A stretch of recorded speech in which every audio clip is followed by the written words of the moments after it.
안녕하세요 인사하시죠. 당신을 보고 싶어서 미칠 뻔했습니다.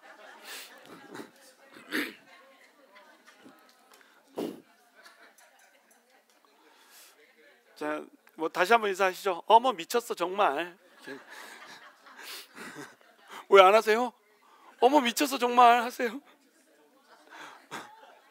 보고 싶어서 미쳤어 정말. 아니라고요? 그 정도까지는 안 보고 싶으세요? 저는 여러분 기도 덕에 잘 다녀왔습니다. 청년들이 2시간 반을 쉬지 않고 기도합니다. 이해가 되세요? 뭐 작년하고 청년이 조금 온도차가 있기는 하지만 청년들이 한 50명 정도가 모였는데 그 50명의 청년들이 안 믿는 사람들이 한 뭐 5명 뭐 이 정도 그 찾아와 가지고 나 안 믿는데 어떻게 해야 믿을 수 있는지 뭐 이런 거 물어보고요. 그 사람들이 기도하는데 2시간 반을 기도하는데 믿지 않는 사람들도 복도로 안 나가더라고요. 너무너무 신기했어요. 보통 우리 이제 안 믿는 사람은 5분 기도하면 기도할 게 없잖아요. 엄마 기도하고 아빠 기도하고 그다음에 동생 있으면 동생 기도하고 그러면 끝이요. 그러니까 3분 뭐 이 정도면은 눈 멀뚱멀뚱 뜨고 이렇게 막 두리번 하다가 도저히 못 끼겠으면 한 20분 후에는 나가거든요. 근데 2시간 반 동안 그 자리에 앉아가지고 기도가 되건 안 되건 무릎 꿇고 있더라는 거죠. 기도하다가 남들이 기도하는데 자기는 기도를 안 하고 있으니까 좀 억울하잖아요.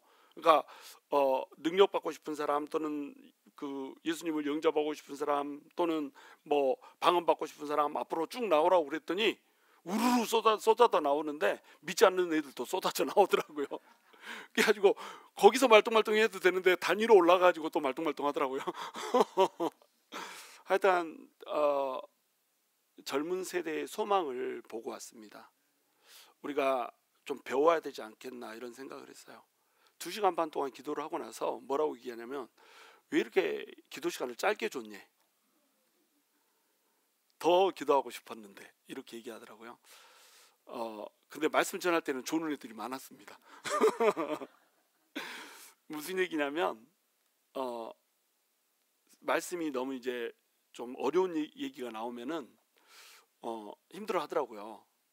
근데 저는 좀 설교가 좀 어렵지 않습니까? 내용이 그 전달은 좀 재밌게 하지만 사실은 내용은 어렵단 말이에요. 그러니까 제가 전할 때는 가끔씩 입신하는 사람들이 있었어요.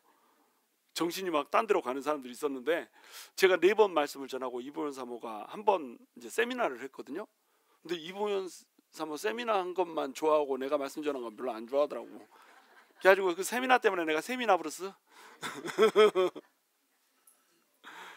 하여튼 그리고 나서 끝나고 나서 이제 우리가 주의를 일부러 지난번에 보니까 애프터 서비스를 원하는 사람들이 되게 많더라고요. 청년들이 따로 만나주기를 원하는 사람들이 되게 많았어요. 그러니까 집회 때에 성령 체험을 못했거나 방언을 못 받았거나 또는 예수를 믿고 싶은데 못 믿었거나 이런 사람들은 다시 찾아가지고 이제 애프터 서비스를 신청하는 거예요. 근데 우리가 이제 한 2시간 있다가 재작년에는 이제 바로 공항으로 갔어야 됐기 때문에 굉장히 아쉬워하는 사람들이 많았었거든요. 그래서 이번에는 아예 그냥 주의를 비워놔버렸습니다. 그랬더니 거짓말 안 하고 잠을 안 지워버리는 거 있죠. 꼴딱 날을 샜습니다. 그러니까 그만큼 많은 아이들이 찾아와서 방언 받고 싶다, 또 성령 체험하고 싶다, 또는 저기 질병 치유받고 싶다, 또 그 안 믿는데 어떻게 해야 믿을 수 있느냐. 어떤 아이는 그리스 로마 신화가 자기는 더 믿어진대. 그래가지고 제가 또 그리스 로마 신화 예수 믿기 전에 그리스 로마 신화 가지고 책을 쓴 사람이잖아요. 임자 만났지. 그리스 로마 신화가 왜 가짜일 수밖에 없는지 이것을 하나님의 내재와 하나님의 초월이라고 하는 걸로 딱 들어서 설명하면서 제1원일, 제2원인 막 이런 거 얘기하니까 입 쩍 벌리고 이러고 재밌다고 막 듣다가 걔랑 나 둘만 남고 나머지는 나중에 얘기가 깊어지니까 또 자기들끼리 얘기하고 막 이러더라고요. 하여튼간 만나는 사람마다 만나야 되는 이유가 있었다. 제가 거기를 갈 때만 해도 왜 내가 여기를 가야 되나. 나는 우리 교회에 자리 비우는 거 너무너무 싫어하잖아요. 우리 성도들을 떠나서 한 주를 보내길 내가 힘들어합니다. 왜냐하면 너무 보고 싶어가지고. 내가 올해부터 금요일까지가 너무 막 답답해. 성도들이 보고 싶어가지고. 근데 아예 일주일을 금토일을 다 비워버리고 이제 가야 되니까 이걸 내가 왜 이걸 가야 되지? 무슨 내가 막 그 능력의 종도 아니고 가야 될 이유를 내가 못 찾겠는 거예요. 근데 딱 가서 보니까 나 아니면 안 되는 아이들이 너무 많더라고요. 그러니까 논리적으로, 이론적으로 이렇게 하나님이 있을 수밖에 없는, 과학적으로 설명해야 되죠. 또 철학적으로 설명해야 되죠. 퍼듀 애들이 너무너무 똑똑하더라고. 그래서 어떤 애들은 과학적으로 설명을 했어야 됐고요, 어떤 애들은 철학적으로 설명했어야 됐고요, 어떤 애들은 영적으로 설명했어야 됐고요, 어떤 애들은 방언을 받게 해줬어야 됐고요, 어떤 애들은 성령으로 충만케 하는 뭐 이런 기도를 해줬어야 됐고요, 어떤 애들은 신앙 상담을 해줘야 됐고요. 이 모든 것을 두루두루 다 갖춘 사람이 나밖에 없다. 알고 보면 지자랑. 그래가지고 내가 갔구나 이런 생각을 했습니다. 하여튼간 하나님께서 은혜를 부어주셔가지고 엄청난 은혜가 있었습니다. 성령님께서 이제 우리와 함께 하신다라고 하는 거, 이것이 또 어떤 것인지를 체험하고 돌아오는 그런 시간이었어요. 오늘 스가랴서 여러분이 보시면 아시겠지만 스가랴서는 온통 뭘로 가득 차 있냐면 우리 성전인 우리 믿는 사람들이, 성도들이 어떻게 해야지 성전으로서 완성될 수 있는가, 이걸 다루는 거예요. 그러니까 스가랴서, 학개서 둘 다 성전 건축에 대해서 포커스를 하고 있지만 사실은 스가랴서가 집중하고 있는 것은 건물 성전이 아닙니다.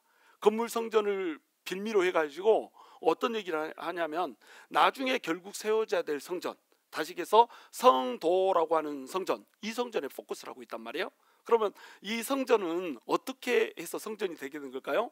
예수 그리스도께서 우리를 대신해서 죽어줌으로 말미암아서 그 핏값으로 산 게 교회잖아요. 근데 그냥 그 예수님께서 죽어준 그걸로만은 교회가 될 수가 없습니다. 뭐가 와야지 성전이 되는 거예요?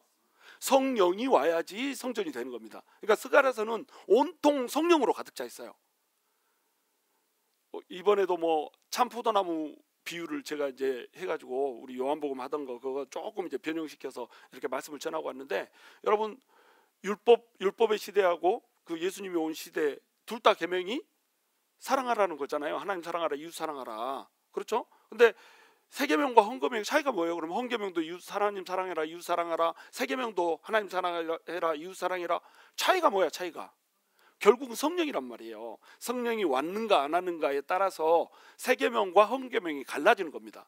그러니까 그냥 우리가 말씀을 붙잡고 사랑하라고 했으니까 사랑해야지 팔 걷어붙이고 이렇게 하는 순간에 우리가 어떤 주의가 된다고요? 율법주의가 된단 말이에요. 우리를 이걸 이제 말씀주의라고 부릅니다. 말씀하고 말씀으로 따라서 산다 이렇게 얘기하잖아요. 나는 뭐 성령 막 이런 거 신경 안 쓰고 말씀대로 할 거예요 이렇게 막 얘기하잖아요. 이거는 말씀을 너무 모르는 겁니다. 말씀이 성령에 대해서 말하고 있다. 말씀이 신약 성경이 온통 성령에 대해서 말하고 있습니다. 성령 빼고 말씀을 순종해서 내가 말씀대로 실천하면서 살아가야겠다 이렇게 생각하는 순간에 내가 뭐가 돼버리냐면 말씀주의가 돼버리는 거예요. 이 말씀주의가 뭐랑 똑같다고요? 율법주의랑 똑같다니까요. 그러니까 신약을 살아간다고 하면서 우리가 구약 시대를 살아가면 안 되는 거예요.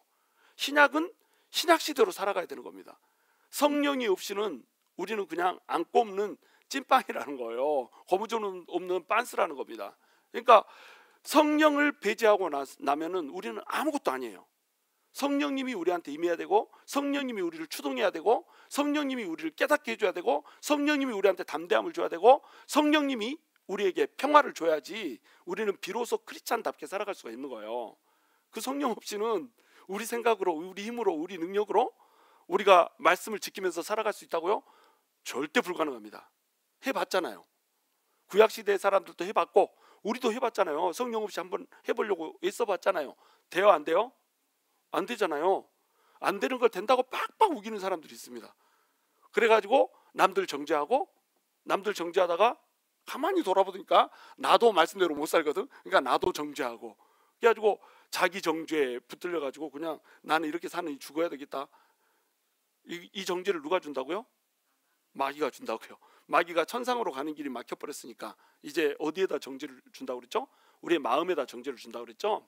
자, 그래서 스가랴서 오늘 이제 본문으로 들어가기 전에 스가랴서 이제 환상 8가지 환상이 있잖아요. 이 8가지 환상이 모래시계 기법으로 쓰여져 있다고 그랬습니다. 이건 이제 제가 개발한 말이에요. 모래시계 기법이라고 하는 게 하나님의 그 크심이 우리한테로 쭉 들어왔다가 우리 안에 들어오신 그 성령님이 하나님의 그 크심으로 쫙 퍼져나가는 그런 구조라고 그랬죠. 쫙 우주 만물을 창조하신 그 하나님이 이 세상을 두루두루 살펴보고 이렇게 돌아다니시는 그분이 예루살렘을 회복시키시고, 예루살렘을 회복시키고 난 다음에 성전을 회복시키시고, 성전 안에 있는 성전된 나를 회복시키시고, 나를 통하여 세상으로 쫙 뻗어나가기 위해서 하나님의 말씀을 전하게 할 수 있게, 또 예수 그리스도를 믿지 않는 영혼들을 구원할 수 있게 나한테 성령을 부어주시고 성령으로 운행하시고 성령으로 임재해 주신 이 이야기가 8가지 환상의 이야기라고 그랬죠. 그래서 두 개씩 짝을 맺히고 있다고 그랬습니다. 교차 구조라고 그랬죠, 이것을. 그래서 4번과 5번이 짝을 이루고요, 3번과 6번이 짝을 이루고요, 2번과 7번이 짝을 이루고요, 1번과 8번이 짝을 이루는 겁니다. 1번은 뭐예요? 첫 번째 환상이 화석류 사이에 두루 다니는 말, 그 말이 온 세상을 두루 살핀다고 그랬잖아요. 온 세상을 다 두루 살피는데 온 세상이 어쩌다고 그랬어요? 평화롭다. 평화로우면 돼요, 안 돼요? 안 되는 겁니다. 하나님의 백성이 눌려서 살고 억압받고 살고 있는데 평화로우면 안 되죠. 이게 뒤집어 엎어져야 되죠. 그러니까 내가 뒤집어 엎겠다. 그래가지고 내 뿔과 내 일꾼들의 이 환상을 보여준다고 그랬죠. 그래서 그동안 하나님의 백성들을 괴롭혔던 주변의 내 뿔들을 그냥 갈아엎고 하나님의 나라를 다시 세워주는 거. 그리고 하나님의 나라를 세웠으니까 이제 어떻게 해야 되겠습니까? 성전을 세워준다고 그랬죠. 그래서 측량줄을 지닌 사람이 예루살렘과 또 성전을 회복시키는 그런 모습으로 그려져 있다고 그랬죠. 그런데 이 예루살렘 성벽이 있어요, 없어요? 성벽이 없습니다. 왜요? 성벽이 있어버리면 너무 좁아. 어마어마하게 넓은 예루살렘을 만들고 싶은 거예요. 그러면 어마어마하게 넓은 예루살렘은 이 세상 천지로 다 퍼져 있는 예루살렘인 겁니다. 그러니까 예루살렘이 뭐가 된 거예요? 이제 이스라엘 백성들이 사는 그 예루살렘이 아니고 예수 그리스도를 믿는 사람들이 이루고 있는 그 예루살렘, 그 도성을 만들기 위해서 성벽을 없애버렸습니다. 그런데 성벽이 없으면 자꾸 적들이 침노를 하잖아요. 그러니까 뭘로 성벽을 만들어 버렸어요? 불로 성벽을 만들었습니다. 그래서 불성벽으로 가둬가지고 아무도 못 들어오게 이렇게 했단 말이죠. 그리고 나서 이제 여호수아와 제사장의 옷 얘기가 나오죠. 여호수아가 제사장인데 옷이 너무너무 더러운 거예요. 근데 이 여호수아를 더럽다고 사단이 참수하니까 어떻게 합니까? 야 사단아, 너를 내가 책망하노라 이렇게 하면서 자꾸 옷이 더럽다고, 행실이 더럽다고, 하나님 뜻대로 못 산다고 그렇게 정죄를 하니까 어떻게 해버려요? 하나님이 여호수아 옷을 벗겨버립니다. 벗겨놓고 알몸으로 살게 하는 게 아니라 어떻게 한다고요? 가장 아름다운 옷을 입혀버린다고. 이게 어떤 얘기라고요? 예수님의 얘기라는 겁니다. 자꾸 마귀가 우리에 대해서 참수를 하는 거예요. 얘는 똑바로 못 살아요. 얘는 죄를 많이 지었어요. 얘는 지옥 가야 돼요. 계속 참수하니까 우리 하나님이 어떻게 해버렸다고요? 우리 옷을 쫙 벗겨버렸습니다. 옛 자아라고 하는 옷을 벗겨버리고 뭘 입혀버렸어요? 예수 그리스도의 피라고 하는 옷을 우리한테 딱 입혀버렸습니다. 이 세상에서 가장 아름다운 옷, 예수 그리스도의 보혈의 옷으로 우리를 입혀버렸어. 우리를 선택해버렸습니다. 내가 택했으니까 내가 택한 것을 그 누구도 욕할 수 없고, 그 누구도 책망할 수 없고, 그 누구도 저주할 수 없고, 그 누구도 정죄할 수 없다라고 하는 거예요. 그런즉 내가 의롭다 하였으니 누가 정죄하리요? 예수님이 로마서에서 얘기하잖아요. 아무도 정죄할 수 없는 이런 사람으로 만들어버렸습니다. 그리고 나서 이제 5번째 환상이 펼쳐지는 거예요. 자, 하나님께서 택하셨습니다. 옷을 벗겨버렸습니다. 예수 그리스도의 그 옷으로, 성령의 두루마리로 새 옷을 완전히 입혀버렸습니다. 그리고 나서 이제 어떻게 해야 되겠습니까? 이 사람이 계속 성령으로 충만할 수 있게 만들어줘야 되는 겁니다. 다시 옛 자아 옷 입지 않고, 다시 옛 습성으로 물들지 않고, 성령으로만 충만해가지고 성령의 이끌림을 받는 사람, 다시 얘기해서 하나님의 자녀답게 사는 사람, 이런 사람으로 만들어주고 싶은 거예요. 이게 6번째, 7번째, 8번째는 이제 다음에 설명합니다. 오늘은 이제 촛대와 두 올리브나무 이걸 설명하는 거예요. 이게 이제 성령에 대한 얘기입니다. 성령으로 충만하게 계속 지속적으로 부어주겠다, 이런 뜻이 되는 거예요. 1절 다 함께 읽습니다. 시작. 마치 자는 사람이 잠에서 깨어난 것 같더라. 자, 이 어마어마한 이제 환상을 보여주고 있습니다. 이 환상이 역사를 전부 다 아우르는 환상이에요. 자, 너네 지금 아직도 바벨론에서 평화를 못 얻었지? 근데 내가 이 바벨론 다 엎어버리고 평화를 줄 거야. 이 바벨론이 평화로운 그 평화 말고 내 백성이 평화로운 진정한 평화, 승리와 평화를 내가 줄 거야. 이런 식으로 막 보여주고요. 그 다음에 너네 더러운 옷을 입었다고 해서 바벨론의 포로로 잡혀갔다가 돌아왔지. 그리고 아직도 더러운 자로 살고 있지. 아직도 성전을 짓는 것보다, 하나님의 전을 짓는 것보다 너희 집을 더 편벽하게 화려하게 꾸미는데 그렇게 세상 일에 더 관심이 많기 때문에 마귀한테 정죄받고 있지. 그런데 내가 너네를 완전히 새롭게 할 거야. 막 이렇게 원대한 것을 보여줍니다. 그리고 이것이 지금 이 당대의 일일 뿐만 아니라 먼 훗날의 이야기, 다시 얘기해서 예수 그리스도가 이 땅 가운데 올 때에, 그 구원자가 이 땅 가운데 설 때의 이야기라고 하는 그 아주 역사적으로 지금 몇 년 후의 얘기죠. 2500년 후의 이야기. 아니죠. 500년 후의 이야기. 지금으로 치면 2500년 전이고요. 앞으로 500년 후에 예수 그리스도를 보내줄 이야기, 그 이야기를 지금 하고 있단 말이에요. 그러니까 얼마나 이게 원대합니까? 여러분한테 500년 이후의 일을 환상으로 보여준다고 생각해 보세요. 잠이 오겠어요? 잠이 옵니다. 지금 네 번째 환상까지 봤잖아요. 이 환상을 이렇게 보는데 한 1초 걸리고 막 이런 게 아니에요. 환상 보고 설명해주고 막 그렇군요 깨닫고 막 이렇게 하니까 지금 스가랴가 어마어마한 기도를 하고 있는 겁니다. 지금 네 번째 환상까지 봤다고 생각해보세요. 여러분 하루에 기도하면 금요일 날 저녁에 와가지고 환상 몇 개나 보세요. 여러분 하나도 못 보죠. 하나도 못 보잖아.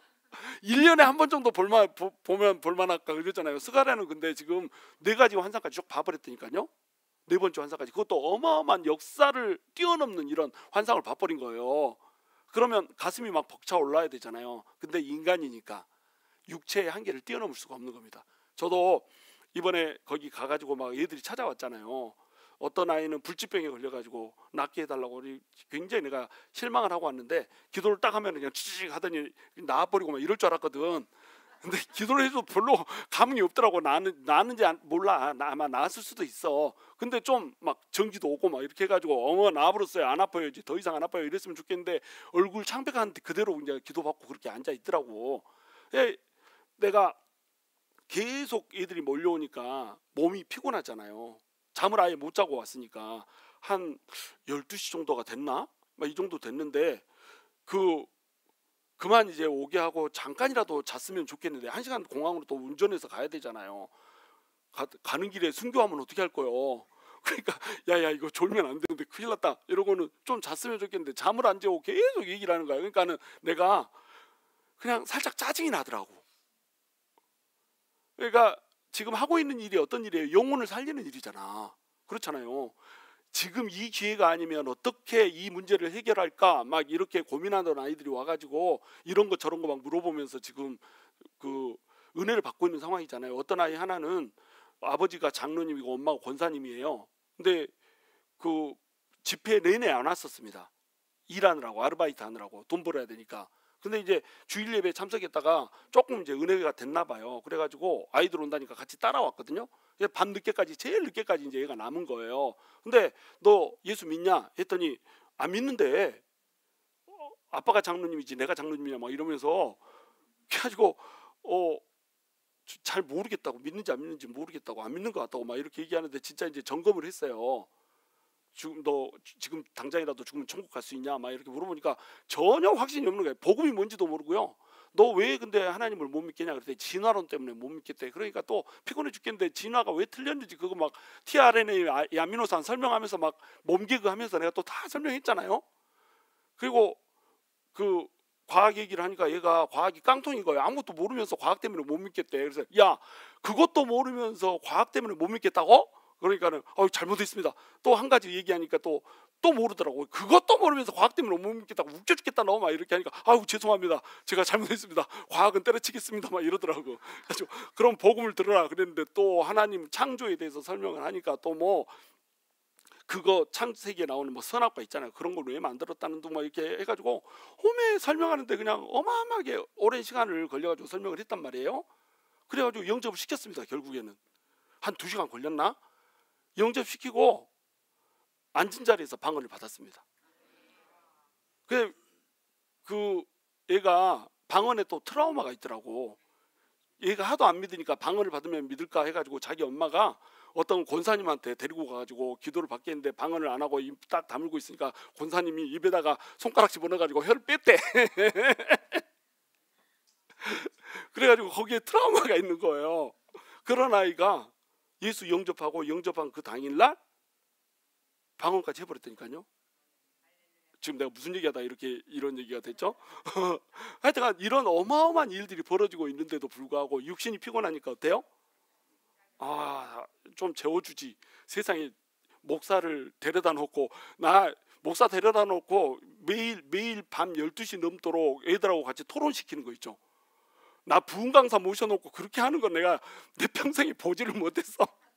아무리 청년부 집회라고 세상에 목사를 잠을 안 잡으러. 와, 지금 생각해도 억울해 죽겠네. 근데 영혼이 살아나는 거잖아요. 예수를 안 믿던 영혼이 믿고 막 성령 체험까지 하고 그것이 하루 전에 한 세트로 이루어지고 있다니까요. 근데 육신이 피곤하니까 짜증이 나더라. 스가랴도 육신이 피곤했습니다. 육신이 피곤해가지고 이런 막 네 가지의 멋진 환상, 역사를 초월하는 그런 환상을 보여주는데 피곤해가지고 일어날 수가 없었던 거예요. 깊은 잠에 빠져버렸습니다. 그런데 누가 깨워요? 내가 말하던 천사, 다시 얘기해서 그 구약 시대에 예수 그리스도의 현현이라고 했으니 이분이 와가지고 깨우는 거예요. 보여줄 게 더 있다는 거예요. 네가 알아야 될 게 더 있다는 거예요. 그래가지고 막 깨우는 겁니다. 그러니까 이 사람이 마치 자는 사람이 잠에서 깬 것처럼 왜요? 이러고 일어났다는 거예요. 여러분 깨어나십시오. 우리 하나님은요, 우리가 장차 일어날 일에 대한 비전을 품기를 원합니다. 우리가 이 세상 것에 매여가지고 이 세상 것이 다인 것처럼 이렇게 살아가기를 원하지 않으세요. 우리가 이 땅의 것에 매여가지고 이 땅의 것이 다인 것처럼 이 돼지가 땅만 쳐다보고 살듯이 그렇게 살다가 그냥 맥없이 죽어가지고 아무런 영광도 없이 살아가는 그런 삶을 살기를 우리 하나님 원하지 않으세요. 우리 하나님은 우리가 영광스러워지기를 원하십니다. 영광스러워지기 위해서 우리가 뭘 가져야 되냐면 비전이라고 하는 걸 가져야 되거든요. 비전은 뭐냐면 지금 이 세상이 아니고 장차 올 세상, 다시 얘기해서 하나님의 영원한 나라에 대한 소망, 그런 꿈들을 가지고 살아야 되거든요. 스가랴한테 이걸 보여주고 싶은 거예요. 근데 스가랴가 장차 올 세상, 다시 얘기해서 자기 힘으로는 도저히 할 수 없었다라고 하는 것, 자기 힘으로는 도저히 하나님 나라를 세울 수도 없고 성전을 세울 수도 없다라고 하는 것, 이것을 경험했기 때문에 이제 예수 그리스도 또 성령님, 이분들이 우리를 채워주셔서 인도하는 그것에 의존해서 살아가는 이 세상을 꿈꾸고 살 수 있도록 이렇게 환상을 쫙 펼쳐서 보여주는데 스가랴가 그만 육신이 연약해서 자고 있단 말이에요. 그러니까 하나님이 깨워주시는 겁니다. 예수님이 깨워주시는 겁니다. 예수님이 오늘 또 우리를 깨워주시기를 원하세요. 우리가 깨어나야 됩니다. 깨어난다는 게 뭐냐면 잠자다 일어나서 깬다는 얘기가 아니라 이 세상에 집중하는 것이 아니고 하나님의 나라에 집중하면서 살게 이렇게 만들어준단 말이에요. 완전히 다른 꿈을 가지고 살 수 있게 이렇게 만들어준다는 겁니다. 우리가 이 세상에서 뭘 먹을지, 뭘 입을지, 뭘 마실지 이런 것만 고민하고 사는 인생이 돼버리잖아요. 그러면 그런 인생을 뭐라고 불러요? 뭐 같은 인생이라고 부릅니까? 돼지 같은 인생이라고 부르는 거 어떻게 알았어요? 그 많은 짐승들 중에 어떻게 돼지를 찍었지? 그런 인생을 돼지 같은 인생이라고 부르는 겁니다. 우리가 개돼지로 살다 죽을 수는 없잖아요. 하나님의 자녀로 살다 죽어야지. 그러기 위해서는 깨어나야 되는 겁니다. 2절 함께 읽습니다. 시작. 그가 내게 묻되 네가 무엇을 보느냐? 내가 대답하되 내가 보니 순금 등잔대가 있는데 그 위에는 기름 그릇이 있고 또 그 기름 그릇 위에 7 등잔이 있으며 그 기름 그릇 위에 있는 등잔을 위해서 7 관이 있고 그 등잔대 곁에 2 감람나무가 있는데 하나는 그 기름 그릇 오른쪽에 있고 하나는 그 왼쪽에 있나이다 하고 뭔가 보여줬는데 뭐 보느냐 하니까 이제 막 설명을 하는 거예요. 이런 걸 봅니다. 이렇게 뭐 보고 있는지 알겠어요? 제가 그래서 그림을 하나 가져왔습니다.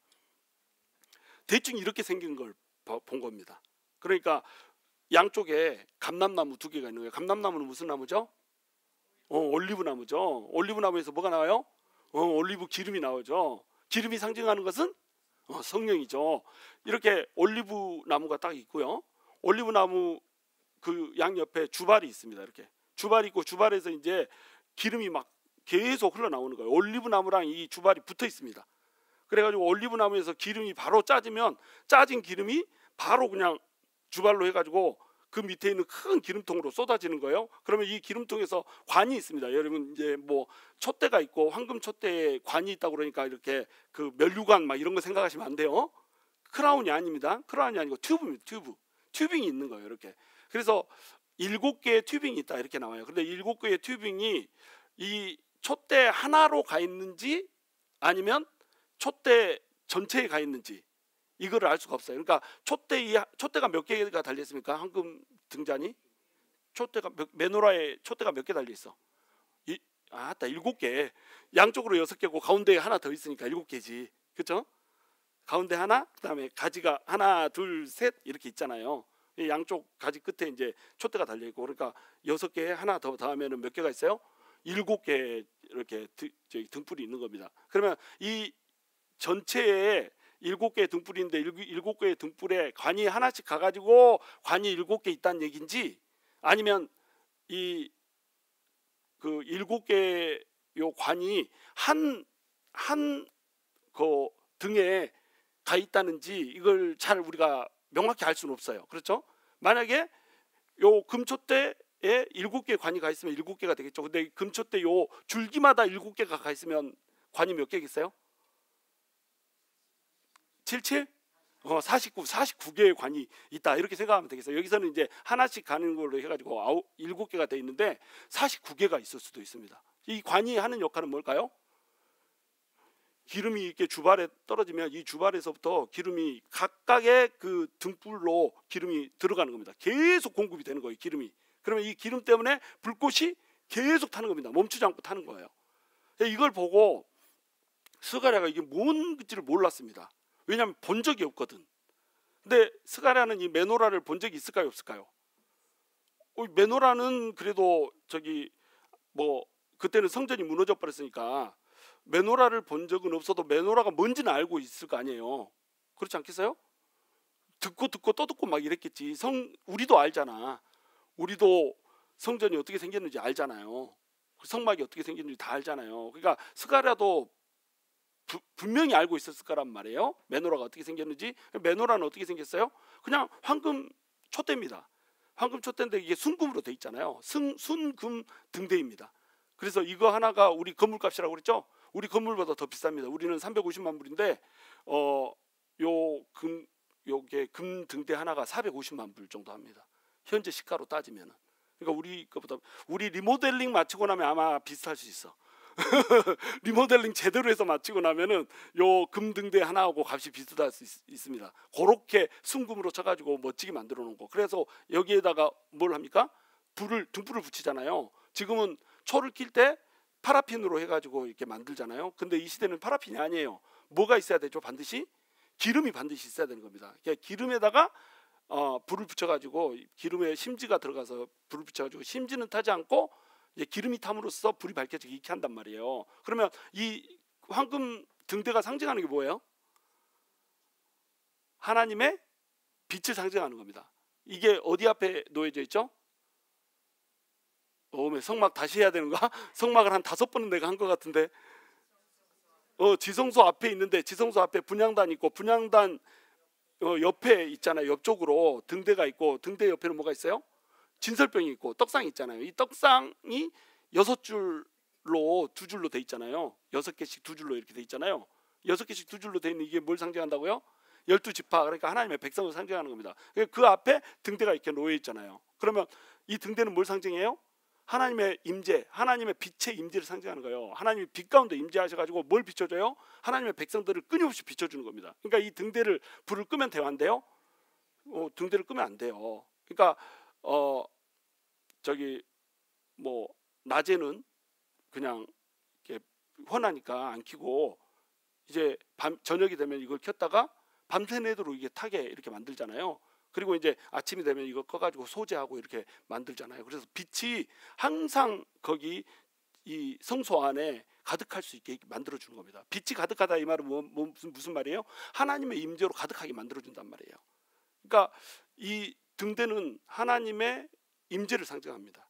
그러면서 이 등대가 이제 이 예수를 믿는 사람 시대에는 어떤 걸로 이제 표현이 됩니까? 이게 교회로 표현이 되는 겁니다. 교회에 불이 계속 켜져 있어야 되는 거예요. 어떤 불이 켜져 있어야 되는 거죠? 성령의 불, 하나님의 임재의 불이 켜져 있어야 돼요. 여러분, 교회에 하나님의 임재가 없으면요, 그 교회는 죽은 교회입니다. 죽은 교회다 이 말은 뭐냐면 교회가 아니란 뜻입니다. 성령님의 운행하심이 없는 교회는 사실은 교회가 아닙니다. 그냥 4H 클럽입니다. 사람들이 모여서 친교하고 밥 먹고 웃고 떠들다 가고 거기에 성령의 운행하심이 없으면 뭐하고 똑같아요? 절하고 똑같습니다. 절로 가세요. 그러면 그 교회로 가면 됩니다. 무슨 얘기인지 이해가 되세요? 교회는 반드시 성령의 운행하심이 있어야 됩니다. 그래야 교회입니다. 성령의 기름 부으심이 없고 성령의 운행하심이 없고 성령님이 천대받는 교회가 돼버리잖아요. 그러면 그 교회는 생명이 없습니다. 성령님이 운행하시면 생명이 살아나고요, 성령님이 운행하심이 없으면 전부 다 표본실에 박제가 돼가지고 그냥 왔다 갔다 하는 신앙생활을 하게 됩니다. 성령의 충만함이 얼마나 중요한지 알겠죠? 그런데 이 구약시대에는 이게 어떻게 됐어요? 제사장이 늘 기름을 갖다 채워주고 기름을 채운 다음에 불을 켜주고 또 떨어지면 채워주고 이렇게 했단 말이에요. 그러니까 꺼질 위험이 있어요, 없어요? 꺼질 위험이 있습니다. 자칫 잘못해가지고 방심하면 기름 못 채워가지고 불이 꺼져버릴 수도 있단 말이에요. 그래서 하나님의 등대가 꺼져버렸잖아요. 하나님의 빛이 꺼져버렸잖아요. 바벨론의 포로로 잡혀가면서 하나님의 임재가 성전에서 사라져버렸습니다. 성전 자체가 무너져버렸습니다. 그러니까 이제 더 이상 그런 성전을 만들 수 없겠는 거예요. 더 이상 하나님의 임재가 사라져버린 하나님의 공동체를 만들고 싶지 않는 겁니다. 더 이상 하나님의 임재가 없는 성도들을 만들고 싶지 않은 거예요. 그러면 방법이 뭘까요? 계속 기름을 부어줘 버리는 겁니다. 계속 성령의 기름을 쫙 부어줘 가지고 그냥 이 시스템 안에 들어오기만 하면 하나님의 성령의 임재의 불꽃이 계속 타오르게 이렇게 만들어주고 싶은 거예요. 그렇게 하기 위해서 하나님께서 뭘 보내주셨어요? 예수 그리스도를 우리한테 보내주셨고요, 예수 그리스도 우리를 위해서 십자가에 못 박히시고 승천하고 난 다음에는 우리한테 뭘 보내주셨어요? 성령님을 보내주셨습니다. 근데 계속 성령님이 들어와야 되잖아요. 구약의 성령님하고 신약의 성령님의 차이가 뭐라고 그랬죠? 구약의 성령님은 동행하시는 성령님, 신약의 성령님은 내주하시는 성령님. 구약의 성령님은요, 이렇게 부어주다가 마음에 안 들면 아유 그만 부으려고 그러고 가버렸어요. 근데 신약의 성령님은 어떻다고요? 그냥 아예 우리 안에 들어와서 살아버린다니까요. 성령님이 기름이라고 그랬잖아요. 기름이 우리 안에 아예 들어와서 살고 있습니다. 가버리겠다 이렇지 않습니다. 그냥 기름이 우리 안에 들어와 살고 있어요. 이게 신약의 성령님이라니까요. 구약의 성령님은 어땠어요? 간헐적인 성령님이었습니다. 누구만 환상 봐요? 스가랴만 환상 봅니다. 그런데 스가랴 발 뒤꿈치도 못 쫓아가는 곽행일도 가뭄에 콩나듯이 가끔씩 환상을 본다 안 본다? 본다는 거예요.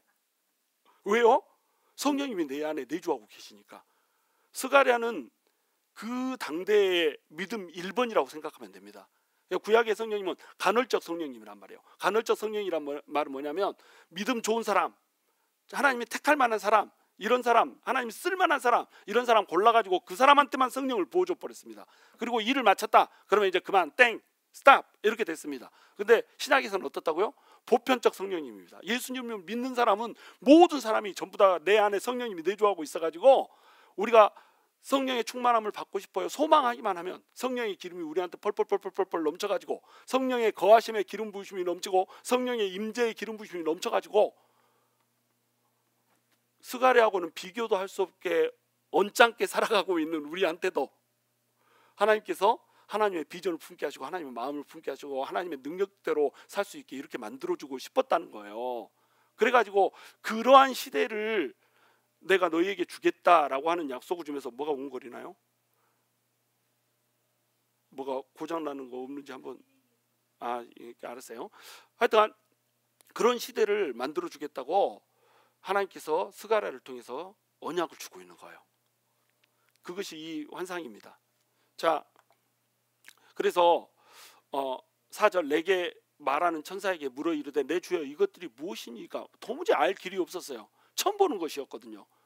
자기가 보는 메노라하고 너무 다르게 생겼거든요. 도대체 올리브 나무는 저기 왜 붙어 있는 거야? 막 이렇게 너무너무 궁금한 겁니다.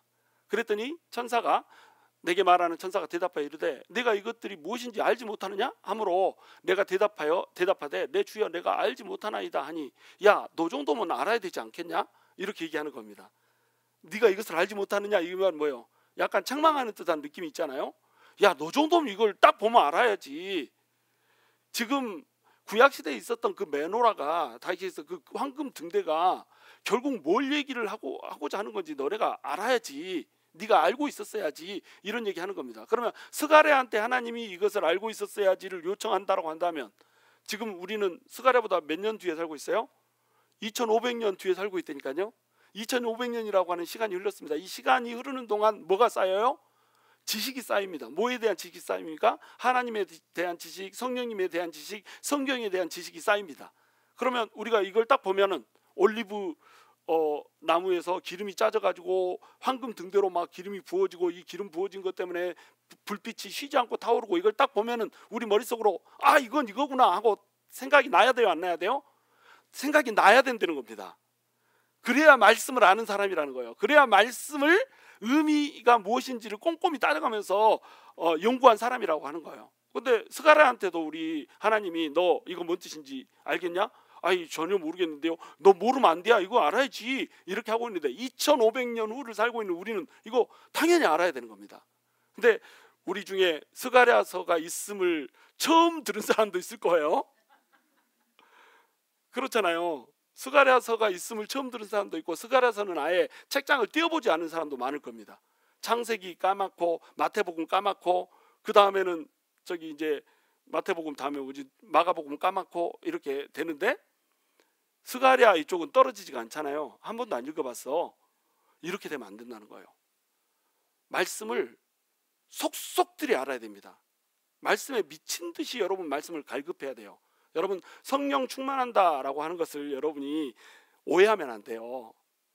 우리가 율법주의 또는 말씀주의, 이성주의 이렇게 가지고 많이 이렇게 비판을 하잖아요. 근데 그 반대급부로 이 교회를 잡아먹는 잘못된 사상이 뭔지 아십니까? 은사주의. 말씀은 한 태기도 몰라. 근데 뭐만 알아요? 성령님이 임하면 전기가 올리더라, 떨림이 오더라, 막 이 정도만 아는 거예요. 물론 성령님이 임하면 떨림이 옵니다. 저도 최근에 들어가지고 이상하게 이렇게 성령님이 너무 강하게 임하면 비틀거려지더라고요. 나 성령 임해가지고 술 취한 듯이 비틀거리는 사람 좀 별로 안 좋아했거든요. 근데 내가 막 비틀거리는, 그래서 여러분 보시면 그 지난주에 보시면 아시겠지만 내가 여기 막 기대가지고 안 흔들리려고 딱 이렇게 서서 이렇게 기도하는 거 보셨죠? 그런 현상들이 나타나기도 합니다. 근데 비틀거리는 게 본질은 아니란 말이에요. 떨리고 비틀거리고 방언하고 막 이런 게 본질이에요?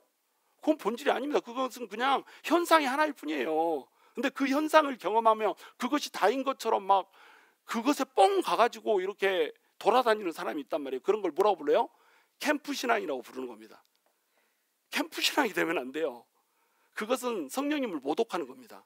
성령님은 능력이에요? 인격이에요? 인격입니다. 성령님은 하나님이세요. 그러니까 내가 성령의 은사를 받아야지, 성령의 능력을 받아야지, 권능의 사람이 돼야지, 이것을 꿈꾸면서 성령님과의 교제, 인격적인 교제가 안 되는 사람이 너무 많단 말이에요. 인격은 그냥 다 박살 나버렸으면서 사람 속은 전부 다 썩어 있으면서 상처투성이고 막 어그름투성이고 막 이러면서 용서도 안 되고 뭐 미워하는 사람 그대로 미워하고 성질내는 거 마음대로 성질내고 이러면서 그냥 현상만 쫓아가지고 나는 성령 충만하다 이렇게 헷갈리는 사람이 있다니까요. 그건 성령 충만이 아니에요. 성령님이 임하시면 은사가 임할 수도 있습니다. 근데 은사는 뭐냐면 기프트예요. 기프트니까 내가 인격이 안 맺혔어도, 내가 훌륭하지 않아도, 이쁘지 않아도 이 선물은 어때요? 자, 집사님 나와봐. 자, 이거 선물이요. 선물이요. 마셔. 자, 자희 집사님 뭘 잘했어 못했어? 잘한 것도 없고 못한 것도 없어. 근데 나는 선물로 줬잖아. 내가 선물로 주는 순간에 지금 물통 들고 있잖아요. 저거 마셔서 다 없애는 순간까지 계속 저거 자희 집사님 거예요. 그렇죠? 이게 은사입니다. 은사라고 하는 건 이런 거예요. 그냥 성령님이 임하면 선물로 주는 거예요. 주어지는 거예요. 뭐 예언의 은사, 방언의 은사, 통변의 은사, 지혜의 말씀의 은사, 지식의 말씀의 은사, 영분별의 은사 이런 거 있다고요. 막 자기가 거룩한 사람인 것처럼 이렇게 하는 사람이 있는데 그거 거룩한 게 아닙니다. 거룩한 건 어떤 게 거룩한 거예요? 그것 때문에 성령의 인격이 맺혀진 사람이 거룩한 사람이죠. 하나님의 말씀대로 하나님의 뜻대로 사는 사람이 거룩한 사람이죠. 거기에 더하기 뭐가 있어야 되는 거예요? 능력이 있어야 되는 겁니다. 인격은 맺히지 않고 능력만 맺춘다. 그러면 성령님을 뭘로 격화시키는 거예요? 능력으로 격화시키는 거란 말이에요. 성령님은 능력이 아니에요. 에너지가 아니고 기가 아닙니다. 성령님은 인격이에요. 인격.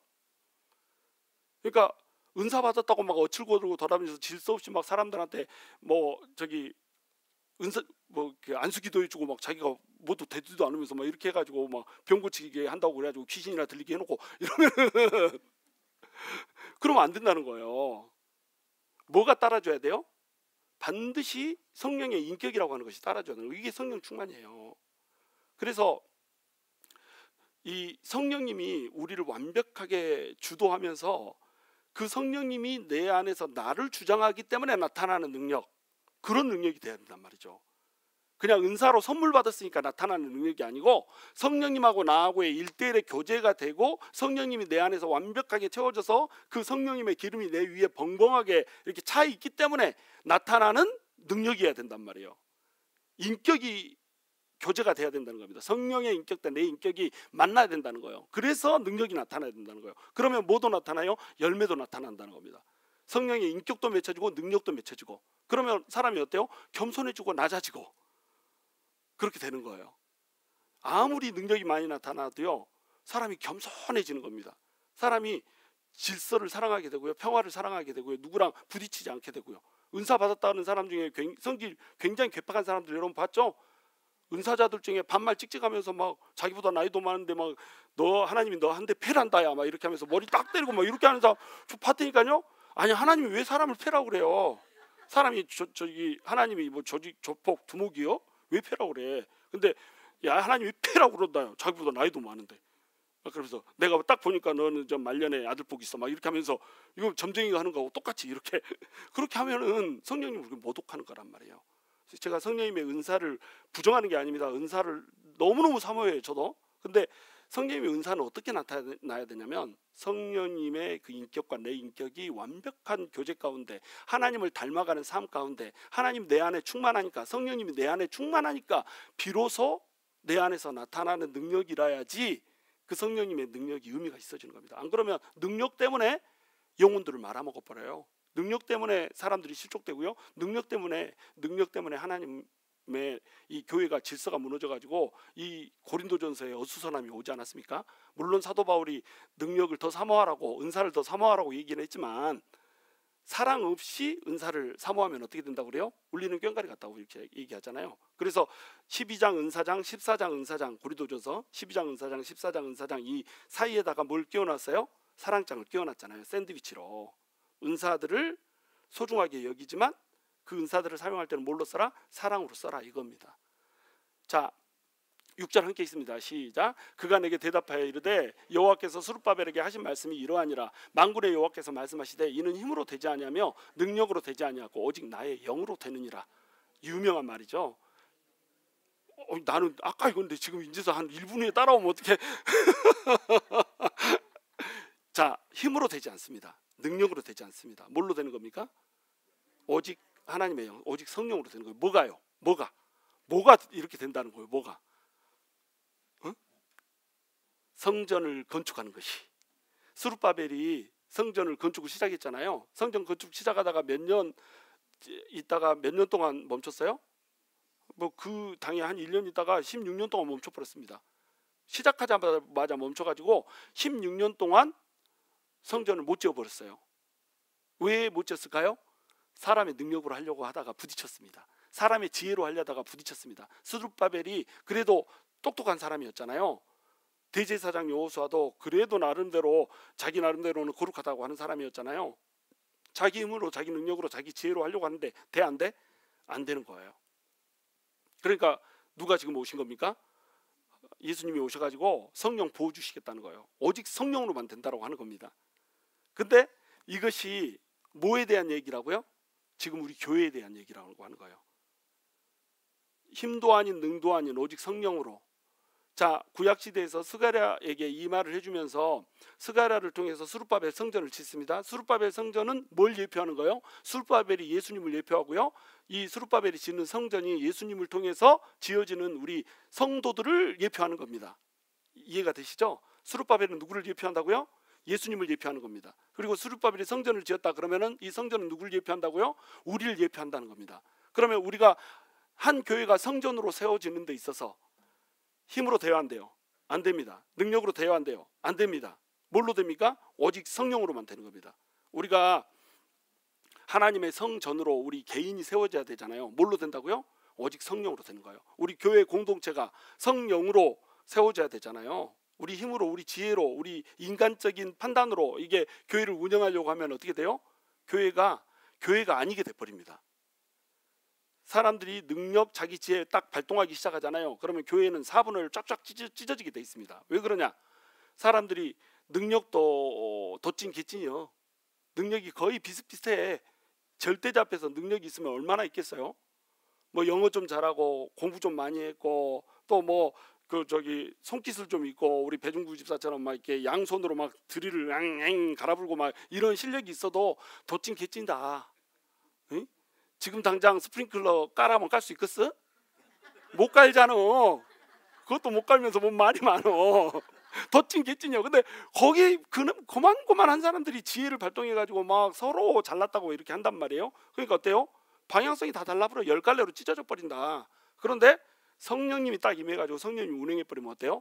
오직 성령으로 하면 성전이 세워지는 겁니다. 하나님의 공동체가 세워지는 거고요. 우리 성도도 성전으로서 하나님의 전으로서 세워진다라고 하는 거예요. 오직 성령으로 가능하다라고 하는 거죠.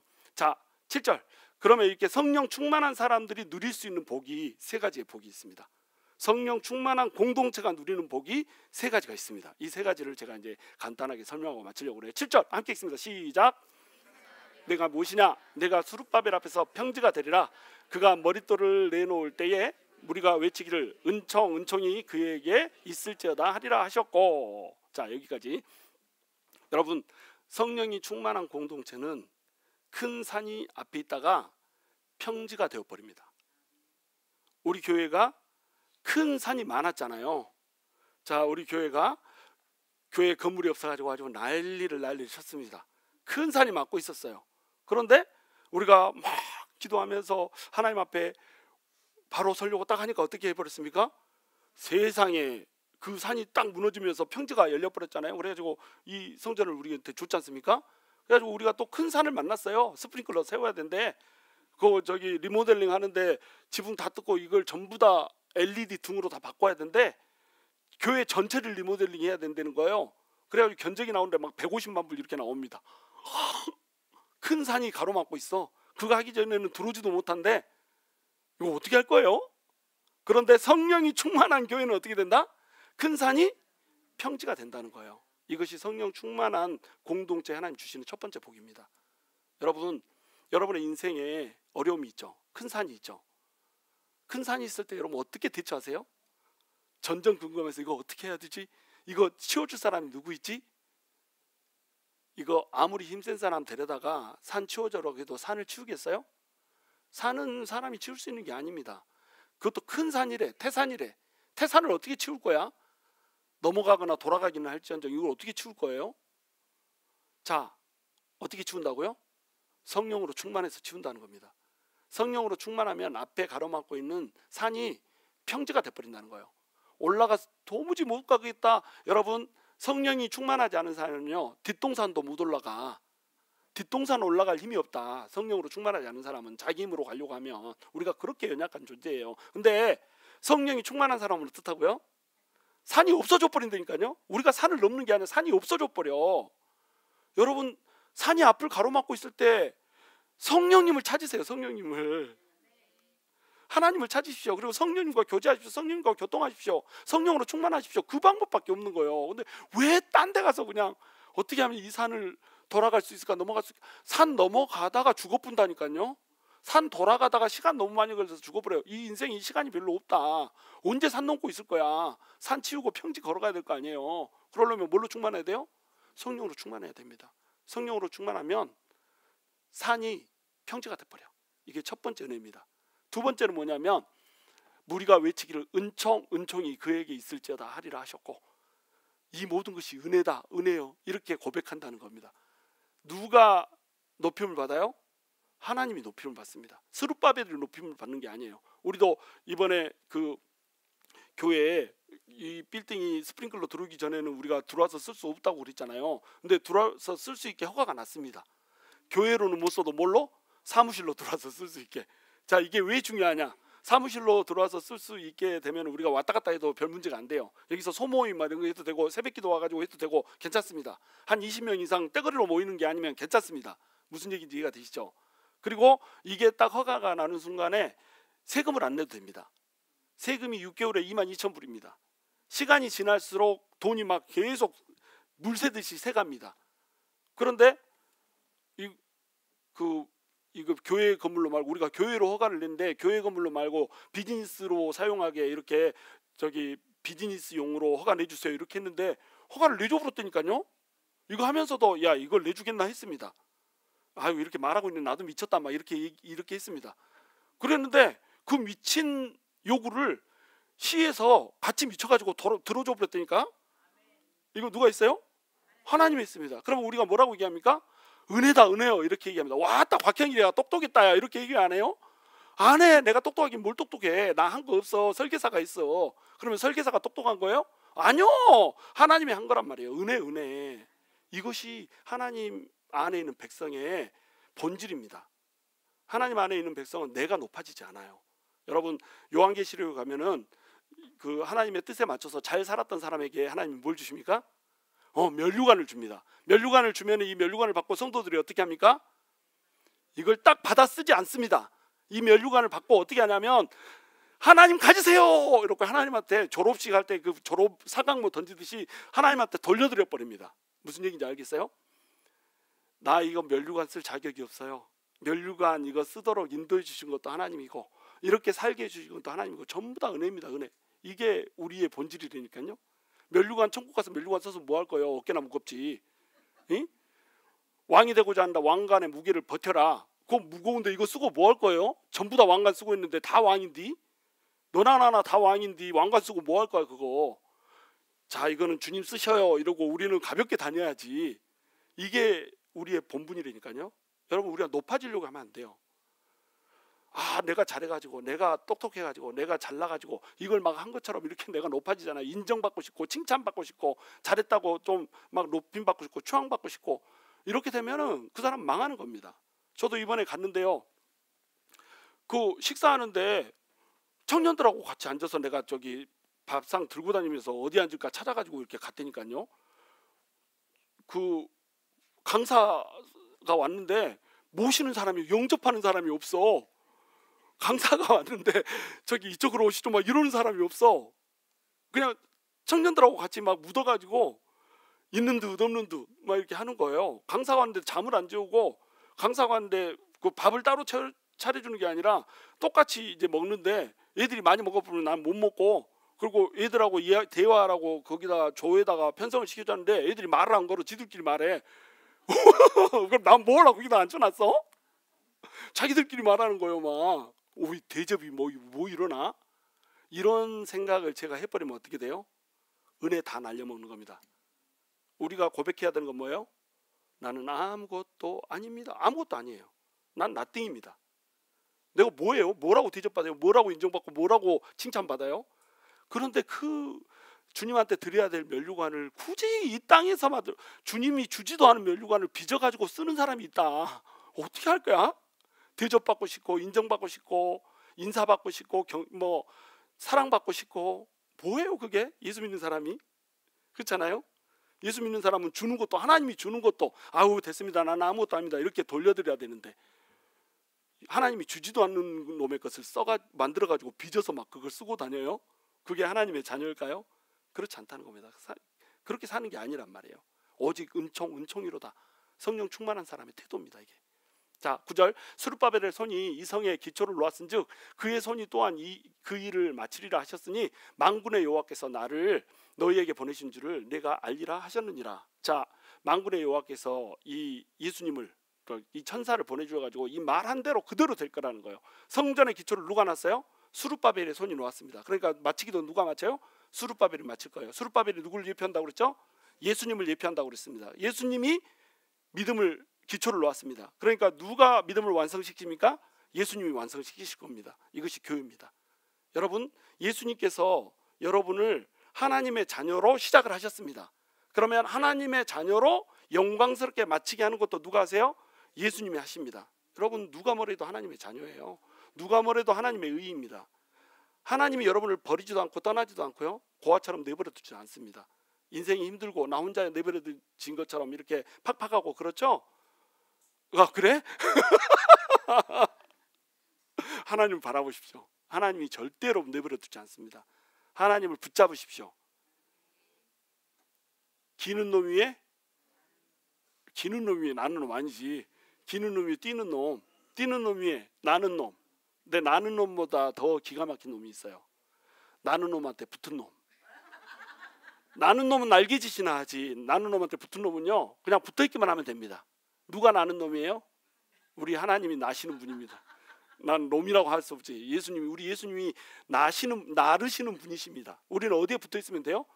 예수님한테 붙어있으면 됩니다. 성령님한테 붙어있으면 됩니다. 그럼 어때요? 덩달아 날아갑니다. 이것이 힘도 아닌 능도 아닌 오직 성령으로 사는 사람의 태도입니다. 하나님한테 붙으세요. 그러면 날아갈 수 있다니까요. 왜 혼자 나르려고 하다가 피 꼬그라지고 떨어지고 막 이렇게 하냔 말이에요. 날개도 없으면서. 그 종이 비행기 날개 달고 날아보려고 그 낭떠러지에서 훅 떨어지다가 곤두박질 쳐서 죽는 사람처럼 그렇게 살 수는 없잖아, 우리가. 그렇죠? 독수리 등에 타고 그 얹혀서 가야지. 하나님한테 얹혀 사는 인생 되기 바랍니다. 자, 10절 여기만 하고 이제 마칠 거예요. 나머지는 다 설명했습니다. 시작. 작은 일에 날이라고 멸시하는 자가 누구냐? 사람들이 스룹바벨의 손에 다림줄이 있음을 보고 기뻐하리라. 이 일곱은 온 세상에 두루 다니는 여호와의 눈이라 하니라. 아멘. 성령이 충만한 교회는요 기쁨이 넘칩니다. 맨 처음에 일을 시작할 때는 이 일이 너무너무 미미하게 생각됩니다. 예수님이 이 땅에 오셔가지고 우리를 구원해 줄 때도요 교회는 너무너무 미미했습니다. 죽을까봐 숨어 있어야 됐고요.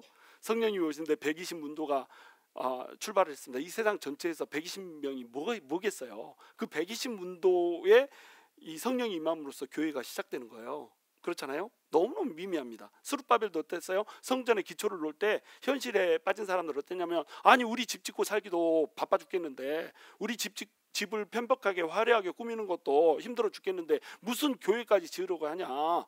이 사람들이 얼마나 방해를 하냐. 총독도 방해를 하지, 또 도비아와 산발랏도 방해를 하지, 사마리아 사람들도 방해를 하지, 여기저기 방해꾼들 투성이다. 여기 어떻게 성전을 짓냐, 이렇게 생각을 했습니다. 이 성전이 뭐냐, 이렇게 미미해가지고 이거 아이고 어머머머 이렇게 하는 것이 시작이었습니다. 하나님이 뭔가를 일을 시작했을 때 여러분 그걸 보고 에게 이런 사람이 있습니다. 여러분 하나님의 공동체는 에게 이러면 안 되는 거예요. 에게 하나님이 뭔가를 해줬어. 이 건물을 사줬어. 근데 저 밑에 내려가다 보면 하얀색 동산 위에 건물 하나 있잖아. 프라비덴스 프레스비테리안 처치. 너무너무 이쁘게 돼 있어. 이 건물 보고 거기 내려가다 보면 왔다 저걸 주지, 하나님이 어째 이걸 줬더니, 이러면서 이렇게 좋은 걸 줬는데도 우리가 어떻게 해요? 에게 이럽니다. 에게 하는 영성이 있으면 안 돼. 우리가 무슨 에게에서 온 것도 아니고 에게해에서 온 게 아니잖아. 에게 하는 영성이 있으면 안 돼요. 우리가 에게. 남편이 막 변해가지고 느닷없이 막 잘해주고 그러는데 자기 뜻에 한 20%밖에 못 미친다고. 에게 20% 변했잖아. 그거 변하려면 산업혁명이라니까. 그렇잖아요. 아내가 갑자기 막 변해가지고 나한테 안 해주던 밥도 해주고 챙겨주고 막 이렇게 또 나긋나긋하게 상냥하게 막 이렇게 하는데 우리가 어떻게 해요? 에게 이렇게 해버리면 하다가도 말아버린다. 근데 하나님의 역사가 딱 나타나 버렸잖아요. 그러면 에게 했던 것이 어머나 와 진짜네 이렇게 돼버린다는 겁니다. 하나님의 일은 에게 할만하게 시작했는데 어느 순간 봐보면 어떻게 돼 있어요? 와 이렇게 돼 있다는 거예요. 와우 이렇게 돼 있다는 겁니다. 사람들이 스룹바벨의 손에 다림줄이 있음을 보고, 원래 스룹바벨의 손에는 뭐가 들려 있어야 돼요? 원래 스룹바벨의 손에는, 이 스룹바벨이 왕이잖아요. 왕이니까 뭐가 달려 있어야 돼? 이게 원래 홀이 달려 있어야 됩니다. 다스리는 통치하는 홀이 달려 있어야 되는데 스룹바벨부터 성전을 짓겠다고, 하나님의 나라를 짓겠다고 다 버리고 다림줄만 들고 나섰습니다. 자, 어때요? 존경할 만해, 안 해? 목사부터 우리 공간을 새로 임시 초소를 얻어야 된다고 하니까 로비스트가 돼가지고 저거 싸게 좀 줄 수 있을까 이러고 돌아다니고 있습니다.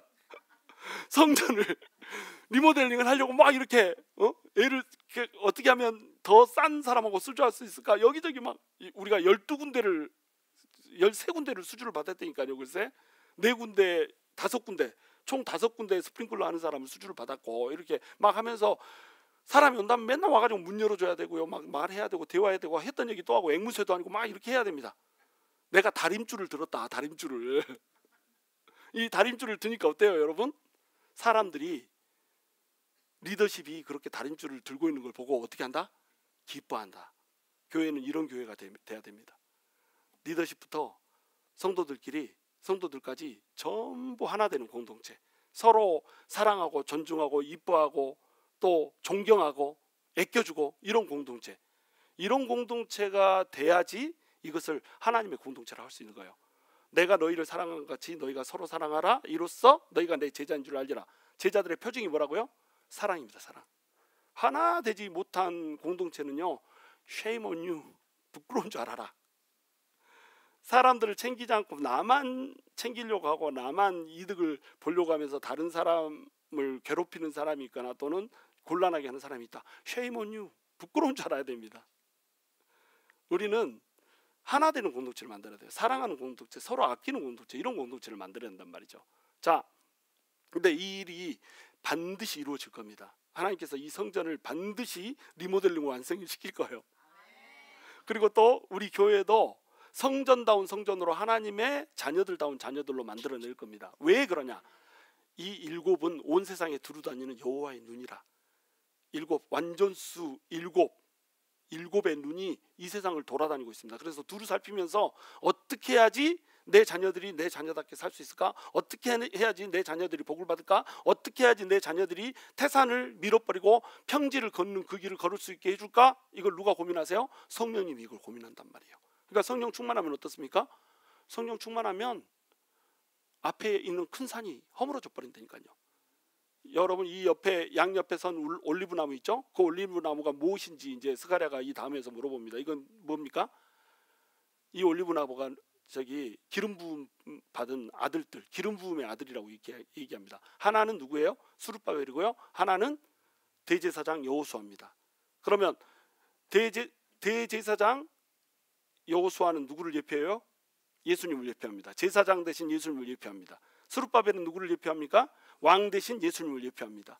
왕 대신 예수님, 제사장 대신 예수님이 우리의 죄를 전부 다 속하는 제물을 드리고 이 제사장이 되어가지고 우리의 죄를 속하고는요, 우리의 그 잃어버렸던 왕권을 마귀로부터 박탈해가지고 우리한테 왕권을 부어줘 버린다니까요. 그걸 하려고 우리의 죄를 속하고 우리에게 왕권을 부어줘가지고 이 세상에서 끌려다니는 사람이 아니라 이 세상을 지배하는 사람 만들어주려고 뭘 부어준다고요?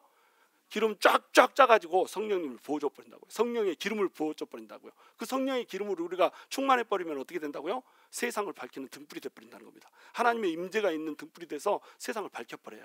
그리고 그 등불을 보고 사람들이 어떻게 얘기합니까? 아, 하나님이 저기 있구나. 저 사람한테 하나님이 있구나. 저 생명샘교회 하나님이 있구나. 저 성도한테 하나님이 있구나. 저러니까 예수 믿어야 되구나. 이렇게 된다고 하는 겁니다.